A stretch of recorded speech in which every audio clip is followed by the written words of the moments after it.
सब लोगन के हमरा तरफ से प्रणाम नमस्कार। कैसन बानी रउआ सबन। उम्मीद बा कि सब लोग नीमन होई, सब लोग स्वस्थ होई। रउआ सबन के रामनवमी के बहुत सारा शुभकामना।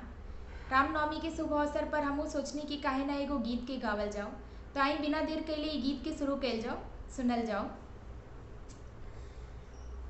कौसल्या के जन्मे ललनवा अवध में बाजे बजनवा हो। कौसल्या के जन्मे ललनवा अवध में बाजे बजनवा हो। कौसल्या के जन्मे ललनवा अवध में बाजे बजनवा हो। कौसल्या के जन्मे ललनवा अवध में बाजे बजनवा हो। बाजे बजनवा राम बाजे बजनवा, कर दर्शनवा राम भैले जनमवा। बाजे बजनवा हो। दशरथ के भैले ललनवा अवध में बाजे बजनवा हो। कौसल्या के भैले ललनवा अवध में बाजे बजनवा हो। रानी कौसल्या जी पलना झुलावे, राजा दशरथ जी सोनवा लुटावे। छटा देखी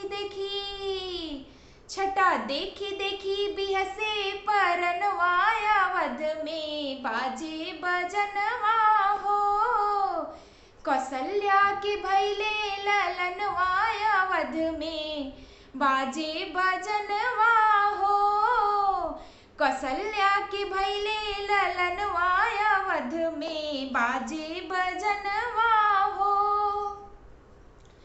नवमी तिथि मधुमास पुनीता, शुक्ल पक्ष हरिजित हरिकृता। नवमी तिथि मधुमास पुनीता, शुक्ल पक्ष अभिजित हरिकृता। नक्षत्र रोहिणी में चैत के महीनवा अवध में बाजे बजनवा हो। कौसल्या के भैले ललनवा अवध में बाजे बजनवा हो। दशरथ के भैले ललनवा अवध में बाजे बजनवा हो। राम जन्म जग मंगल हेतु, सत्य संग बालक सुति सेतु। केहू मांगेला यन धन सुनवा अवध में बाजे बजनवा हो। कौसल्या के भैले ललनवा अवध में बाजे बजनवा हो।